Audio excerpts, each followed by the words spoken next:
back, and now we have to flip the camera around. We'll get the lights on as well in a minute. There you go. Everybody's happy. Welcome along to tonight's show. A little earlier than scheduled. I think it worked well with it being early because stood outside Old Trafford today on the day that our new co-owner, Mr Sir Jim Ratcliffe, has opened up and done his first interview for Manchester United. He's done it on MUTV, talking absolutely everything from Dan Ashworth to Omar Barada to his whole plan for the stadium and everything, the Wembley of the North, what he meant by Wembley of the North, taxpayers in the North, taxpayers in the South, everything you want to know and more. And the Qatari bid, believe it or not, as well. Very interesting there where we went in with that one. I think we should really just start on that there. We've got other news as well to get through. Make sure you get your comments in. I've got Kaz with me here as well. We had a slight mic issue before, and so we're on the one mic today. So Kaz is just going to come at the side and talk as well when your questions come in. So get your points across in the live chat. Obviously as well, if you're watching it later, make sure you drop your comments in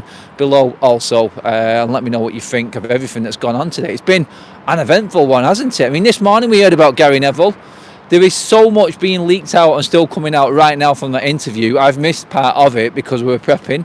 I've gone through the finer details of all of the main talking points. I think we have to start with the Qatari bid and how Sir Jim Ratcliffe actually passed it off and jokingly said that he doesn't even know if they exist or not. He doesn't know if the Qataris are actually real or the real deal. We don't know if they had a bid or anything like that. So it's really interesting to see where we're at with Jim Ratcliffe, his opinions on everything that's gone on in the past. I think this is probably going to be it for a while. I feel like this is probably going to be it for Sir Jim Ratcliffe and him doing interviews or talking in detail like this. I mean, I'm not saying it's like what the Glazers did when they first came into power. Obviously, they did an interview at Old Trafford as well, and there was a lot of people talking about the spin and everything, promising a good game, saying that everything's going to be better, nothing's going to change. At the time for the Glazers it was when they came in, because everything was running well for United and everyone was fearful of the Glazers coming in. But they made promises. Sir Jim Ratcliffe has made promises. The biggest promise that he's made and the biggest statement he made in building up to all of this was when he talked about not wanting any money out of it. He's not looking for finances out of this at all. He's not looking to gain any money. He's got enough money from his petrochemicals company, Ineos. It's a project which is out of love more than anything else. It's a full-on United project. That's what it is. He doesn't want to make any money. He just wants to make Manchester United successful. That's all he wants. And you know what? I feel like where we're at right now with it, he's backed up what he said he's backed up what he said when he was talking before it was announced. Now he's come out and said it in an interview as well. We have a new member in the house as well. Who is that, please, Kaz? The new member is ILIR United, and that was gifted by our friend General Foodie. And just to add on as well, the winner of the competition received their T-shirt today. Oh, nice. Lovely. Yes, that is good there. I mean, guys, we are doing more competitions every single match day. And if you are a member, if you do want to be a member, and now that we've got new members coming in, you can enter all these competitions. They happen before every single game. Just stay tuned to the live show before. So this weekend's game on Saturday, we'll be talking about the competition on the Friday night show. So just so you know, that's when that will be. But back to Sir Jim Ratcliffe, the excitement within the interview. Do you know what? Just to gauge where everything was, I put a tweet out. I just said, how refreshing was it that someone like Sir Jim Ratcliffe can just come out and just talk straight? And straight away, the first reply to that tweet was a negative one. It was one of, what's he been saying straight? What's he said straight? Can you elaborate? The haters have come out straight away after the interview. Obviously, the pro-Qatari bidders have come out. They're not happy because he's had a go at the Qatari bid, asking if Sheikh Jassim is actually a genuine person. Does anyone actually know him? Has anyone seen him? He made a joke about it. Some people actually went with when Ineos made their statement online last night, how it was in the Qatari flag colour. I don't think there was anything in that personally, but everyone picks up on that as well, as everyone does. But the big things that he's doing, and what he was saying straight, was he didn't think that the way that Newcastle were handling the Dan Ashworth situation was right. He says, how can you have someone who's so good at his job who wants to go and work for someone else sat there on gardening leave. He's not going to get into it. He's not getting into the details of what's going on. But ultimately, he just thinks that Newcastle are stupid in the way that they're acting around it. Whether that's going to help the negotiations, I don't know. When Sir Jim Ratcliffe comes out and says that publicly, and now you're going to get the Saudi effect from it, are they going to dig their heels in anymore? Was it ill-advised him talking about Dan Ashworth in the first place? I don't know. We'll find out, won't we? Because Ineos will be battling against the Saudi ownership, and well, it depends how long it takes now, doesn't it? I mean, if it takes maybe a few weeks more than what we expected it to, then that's probably because they're reacting to what Sir Jim Ratcliffe was saying. But it just confirms that United are fully on in. He's not scared about talking about them situations. He also talks on the Berardo news. When we took him, he said we had a proper sit-down adult conversation with Manchester City, believe it or not. Hey, who'd have thought? A sit-down conversation with our rivals. And he said, look, City were disappointed, but ultimately they went with Berardo's wishes, and now we're in a position where he's coming to Manchester United, and that was all done amicably and professionally. I think he's just having a dig at Newcastle, the fact that if City can do it, why can't Newcastle do it when it comes to Dan Ashworth? I feel like Newcastle have just seen their arse a little bit with it. I think we all understand that they're a bit miffed off, and I mean, he's got to be confident that he can get this deal done, Sir Jim Ratcliffe, hasn't he? He's got to be confident that he can make this happen. Otherwise, he won't come out with statements like that, I don't think. But we'll see. Time will tell on that one. But yeah, really impressive conversation, he said, with Manchester City, and really looking forward to working with Omar Berardo and the future for Manchester United. The big thing was, out of everything, was Manchester United need to be competing every single season for the top honours, so the Premier League and the Champions League. He reiterated that, along with saying that he doesn't want to make any money from Manchester United. It is just, like I said, it is just a United project. They want to bring the success and football success back to the football club, and that takes time, that takes patience. He did mention the word patience quite a lot in the interview, and just say, look, give us time. That's what we're asking. Just give us a little bit of patience. It's not going to happen overnight. We have to build the playing squad. That's their priority. Priority number one, the playing squad. This is what we said last night. I mean, it's quite an obvious one anyway. I'm not trying to take any praise for me saying that as well. It's just quite clear that for this to be successful, first and foremost, on that pitch, the football has to be better. So, looking at that, I would say, yeah, sort the playing staff out. I think he talks about the coaches and the team.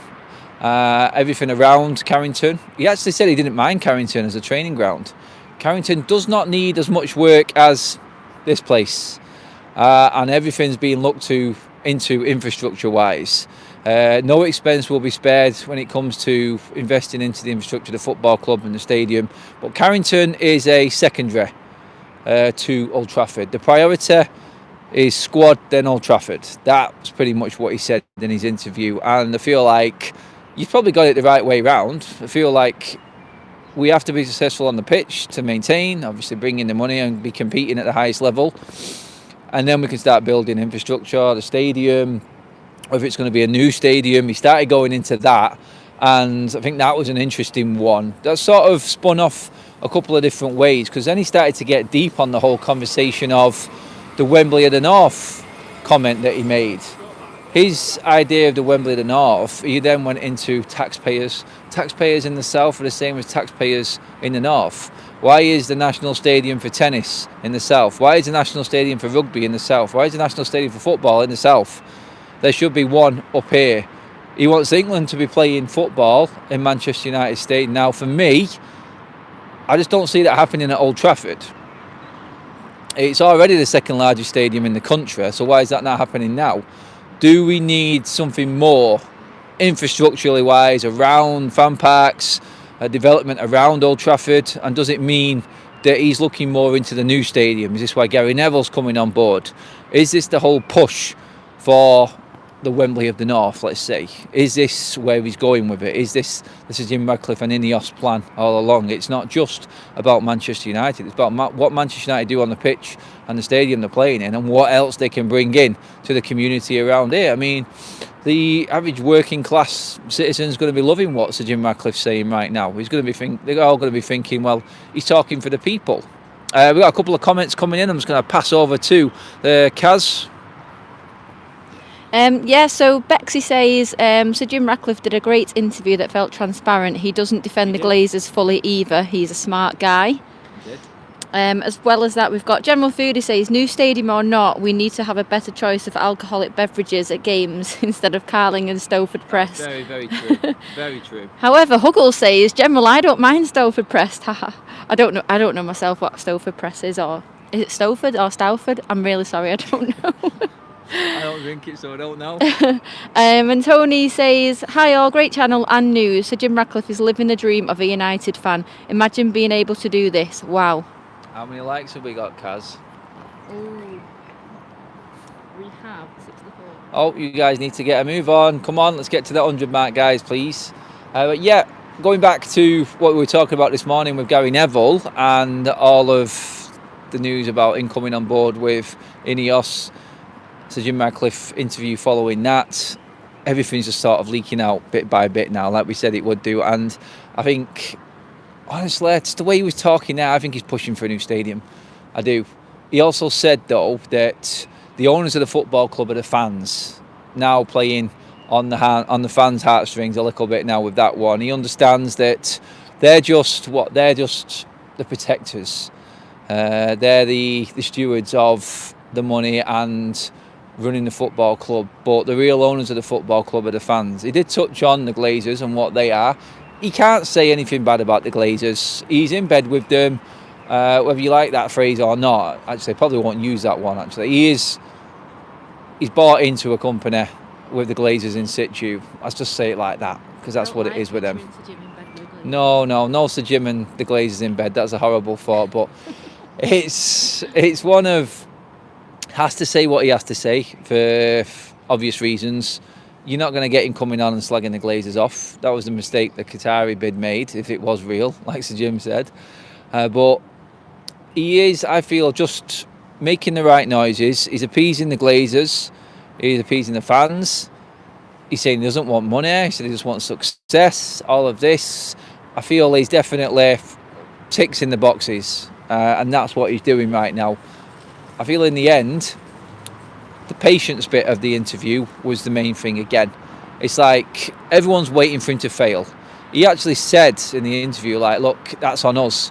If it doesn't work within a few years, then we have to take responsibility for it. Straight away, he's taking, as the head of Ineos, responsibility for anything going wrong at the football club. If it's not a success, then that's on them, he said.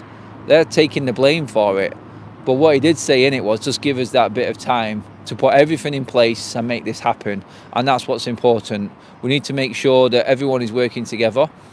We need to make sure that the staff and all the directors are world class. Everything has to be world class, otherwise it does not work.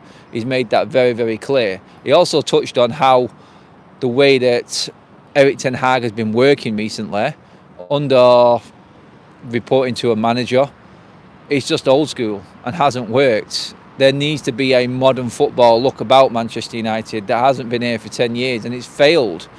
He talked about that in depth as well, which was really good, because that just shows that his understanding of where United are at and how far back we have fallen.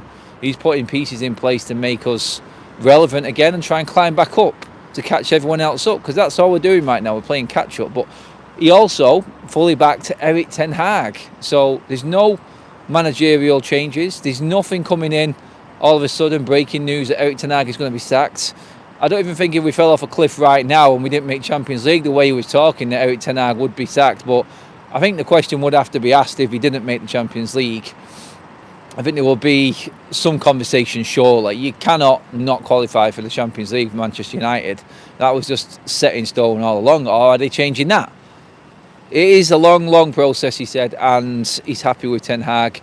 There is no question that he won't be the manager next season, pretty much. And going from that, I look at it and go, well, where How are we going to be if we don't qualify?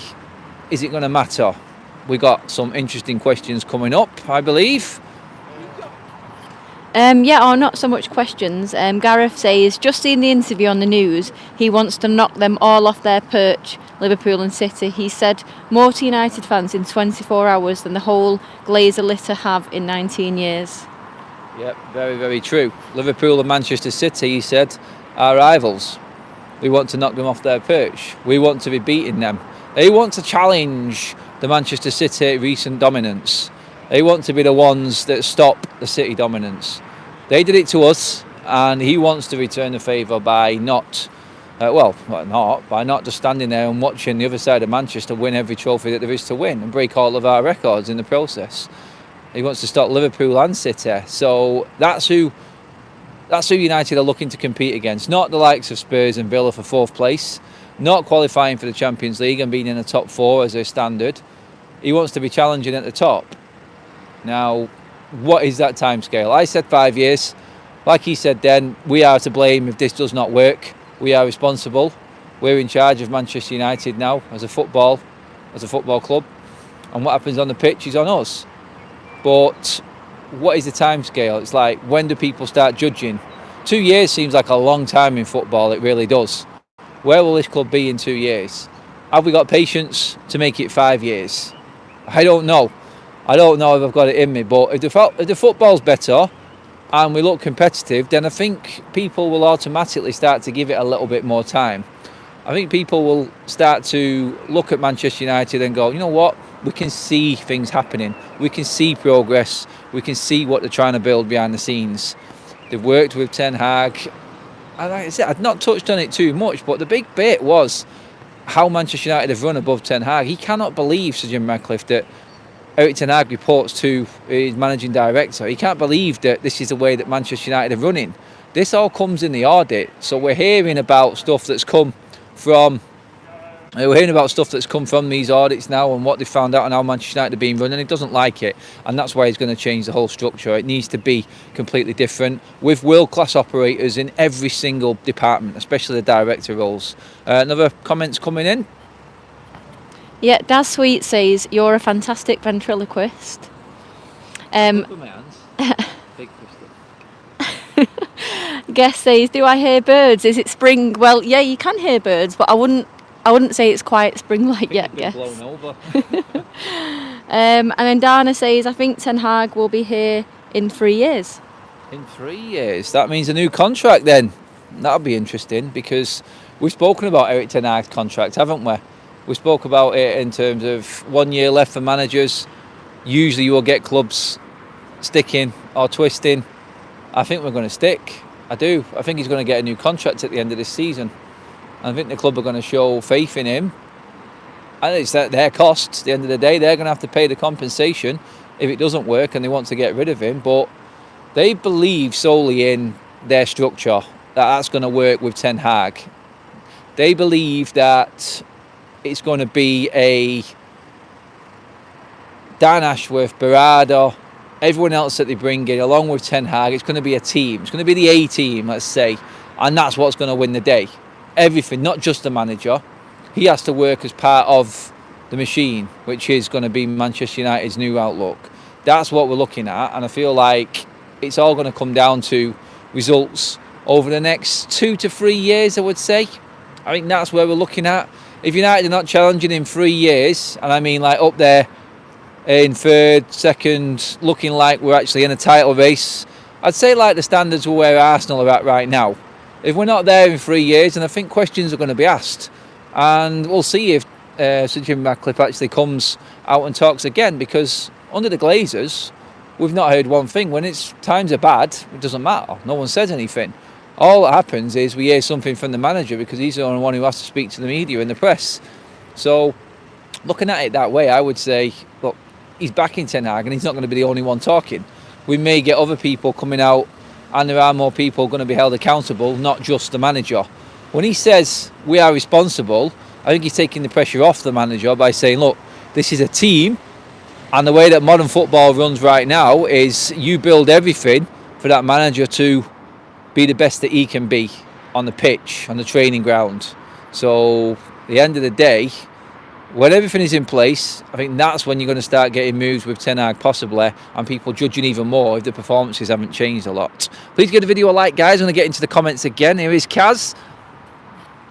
United Spotlight says the main thing is him saying performance on the pitch is the first priority. That's all that really matters. Frankie, thank you for getting us to 100 likes. And then Stu is asking, has Adam mentioned Mason G? I've only seen he was live. That was my next bit. Thanks for introducing that. He has opened up the door for Mason Greenwood to come back to Manchester United. Now, that's what everyone is reporting. Listen to it, read into it. For me, I looked at it a different way. Obviously, Ineos will look at the whole situation themselves in the summer. We're just going to announce a new member. 1 second. Daz Sweets is a new member, and that was gifted by UK Strains. Thank you very much. Thank you, UK Strains, and welcome, Daz. Well, back to Mason Greenwood. Yeah, Ineos will look at the whole situation afresh in the summer and make a decision then. They will look into the facts, they will look into the reality of what the situation is and judge nothing else, nothing what no one else has said. But ultimately, we'll take the club's look on it and what's best for the club first and foremost. So I feel like he's saying he will look at it. He's looking at both sides here. He's saying that Ineos has been in control of Manchester United and sporting side of things. We will look at it professionally and do our due diligence, but we will always have the club's best interest at heart. And if that fits in, if it doesn't fit in, then that's how they will make their decisions. So nothing's set in stone with Mason Greenwood. He could come back to the club, but I think they've covered themselves in what they've said, or Sir Jim's covered himself in what he said. It says we'll look at it professionally and properly, and then we'll make a proper decision when the summer comes around, along with quite a lot of other things. Actually, there's so much more of this interview that's gone on. Literally all of it's being released now. The snippet on MUTV was only a short one of the main things, but yeah, he went through absolutely everything from Mason Greenwood to the stadium to everything. He talked about his meetings with Sir Alex Ferguson. He's spoken to him quite a few times since he's actually been announced on Christmas Eve, or Ineos have been announced. He's just loving actually being back in the stadium. He said it's totally different coming to Old Trafford and going through the nice posh doors rather than walking through the old rusty turnstiles of the Stretford end. He talked and opened up the interview about where his love for Manchester United comes from, his family. Went to a primary school in Failsworth, like someone else here. That was me, Failsworth lad.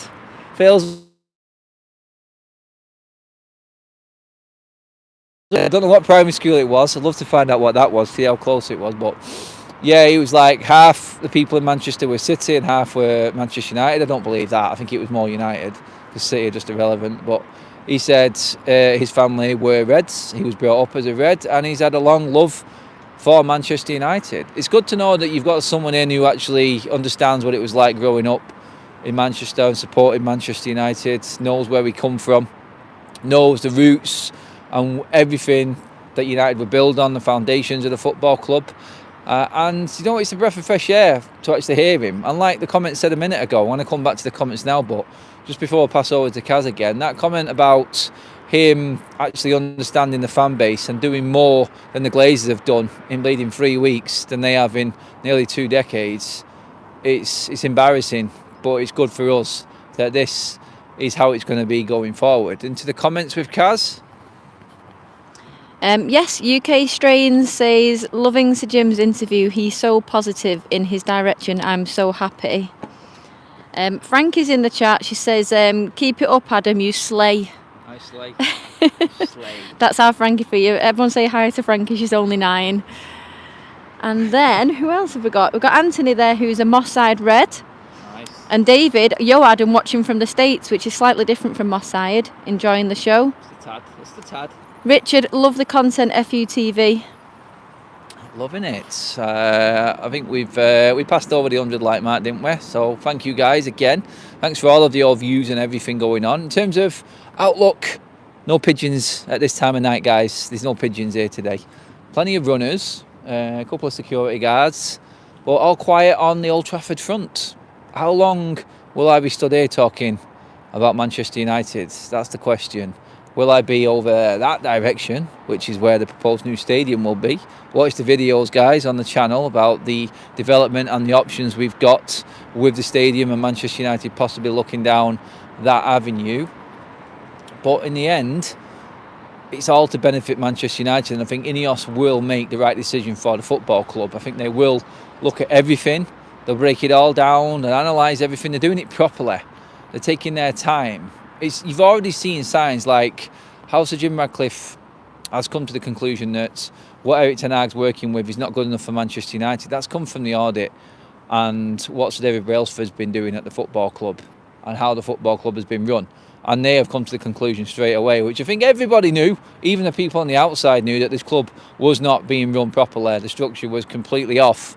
But all of a sudden, we've got real football people in, or people with a passion for the football club and it doing well on the pitch rather than in the books, have now figured out that it is completely wrong, and they're just answering all our prayers in hopefully bringing Manchester United back to reality and the 21st century of how football clubs actually run.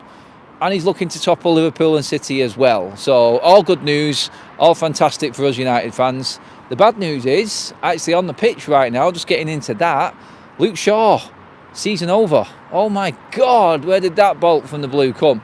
I mean, he's been suffering with his injury that we've known has kept him out. He was past fit for Luton, but this is a hamstring issue right now. He's had this before, which is a big concern. He doesn't need an operation, but he is now going to be out for at least 3 months, which pretty much is the season. We've got about 3 months left of the season. Obviously, that's why I'm saying he's probably out for the season.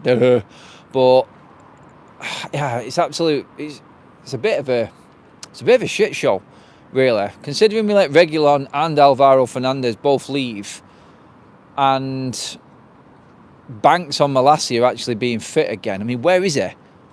We keep getting different stories about Malacia from the manager, and again, this is something that Ineos are going to have to get into. I mean, this audit, I hope we're looking into the medical staff and what happens at Manchester United at Carrington.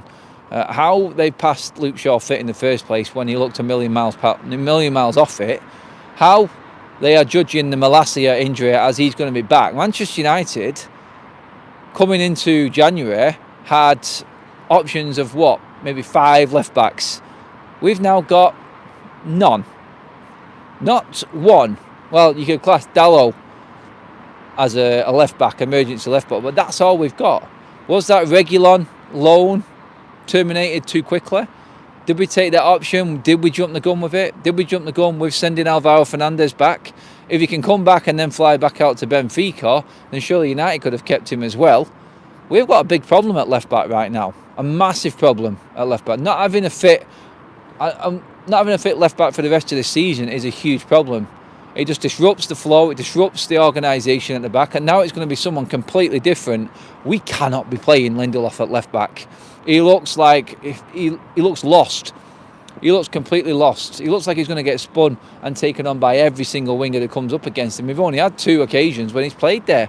That was Luton and Aston Villa. So I am concerned that this is going to derail us somewhat. Erik ten Hag was bigging up all the players coming back. We've come back. We've had an injury for Maguire. We've had an injury for Martinez, long term. An injury for Luke Shaw, long term. We've let Reguilon go. We've got more injury concerns with Malacia. He looks nowhere near ready to come back to the team. When that's going to happen, I do not know.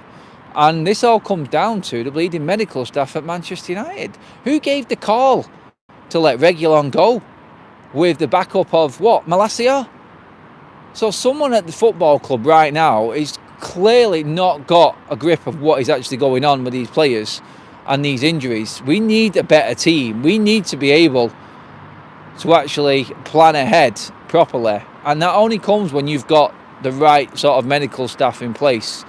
For me, it just doesn't look like we've got that here at United. It's been a worry for a long time, but this is just embarrassing.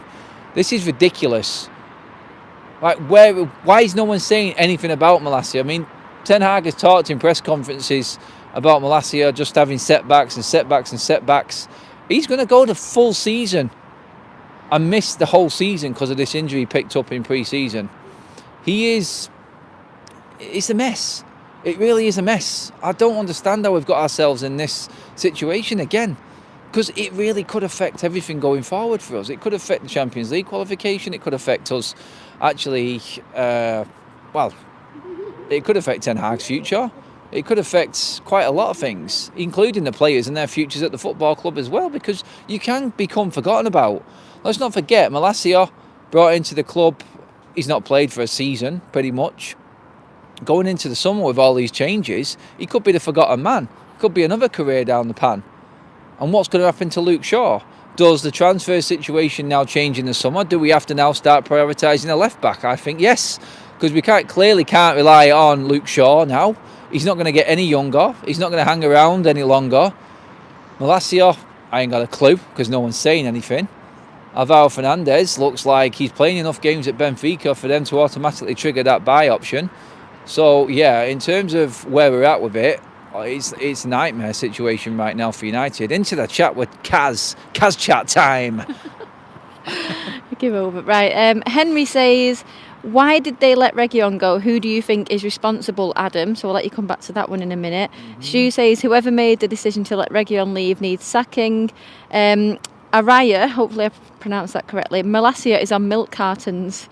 And I think some people are just making some suggestions there as to, maybe Wan-Bissaka playing in different positions or moving Martinez around. So, there's your update. In terms of Reguilon, well, that won't be Ten Hag. I'm confident in a manager not letting a player go if we know we haven't got cover. Ten Hag would have said yes off the backing of his medical team, saying that Malacia looks like he's due for return. We can send Reguilon back. We can save ourselves a wage by sending him back. I mean, right now, I would give anything to have Reguilon back in this side. I really would. I'm starting to worry, like you can tell by the way I'm talking, that I'm worried about how Manchester United's season might go right now. We've got Manchester City coming up. We need a defence that's used to playing together. We need a stable defence. Wan-Bissaka apparently now is out for another 3 weeks, so we're not going to see him till the back end of March. By that time, who have we played in the league? I mean, we could be out the FA Cup and lose to Manchester City by that time, and the season's taken a bit of a downward turn. All of a sudden, you got the positivity of Sir Jim and everything looking forward and winning, and we ain't got a bleeding team to put on the pitch. I mean, do we bring youth players through as an emergency? I don't think that's fair on them in a situation. Needs must, the end of the day, though. We cannot play Lindelof at left back. We just cannot do it. It's not worth it. It won't end well, and everyone will be on at him, probably unfairly. I mean, you all know I don't like him, but I can't really criticise the guy when he's playing at left back. He's a centre back, and I feel like United, really, looking at it, I don't know what we do. We're stuck. We're absolutely stuck with it. And yeah, like, it does look like we're going to be playing Dalot at left back, and maybe we're going to be making someone else play at right back. I think Dalot's the most comfortable left back we've got right now. So if it was me, I would be trying to look towards the right hand side. Who fits in better on the right? Because Lindelof doesn't play well on the left. He really doesn't. So yeah, we have been absolutely crucified with injuries again. Once we've got everyone back, it's been painful. It's not been fair, but hey, look, we're going to have to deal with it. It's going to be interesting to see what we do, but this is what a manager's got to deal with. This is his job now, Erik ten Hag, and I think he'll be looking to his staff and going, who dropped me in it here? Like, who really? Because this is someone else's fault. This is not on Ten Hag for me. He's been given notification from his team, his medical staff, and I feel like he'll be looking at them and going, well, if you are going to get rid of anyone, Ineos, then I think some guys here need to be looked at, definitely. Well, guys, cheers for tuning in. That is your update. Sir Jim has been talking. Luke Shaw is out for the season. As more comes along, Jesus, Adam, get your words out. We will be covering it as always. We'll be back tomorrow, unless anything really breaks tonight. I can't see it. The big news has dropped over last night and today. So first the announcement last night, then Sir Jim talking today. Make sure you watch the video back and then comment on it, guys. If you go and watch the video, the interview, and read up on it, and then bring some comments back, we'll try and get into the comment section later on and answer a few more questions. But guys, thank you for tuning in. Absolutely fantastic. And again, please give the video a like. Hit the subscribe button if you are tuning in for the first time. I'm Adam, this is Forever United TV. From me and Kaz, thank you for tuning in. We're out of here, and we'll see you all tomorrow.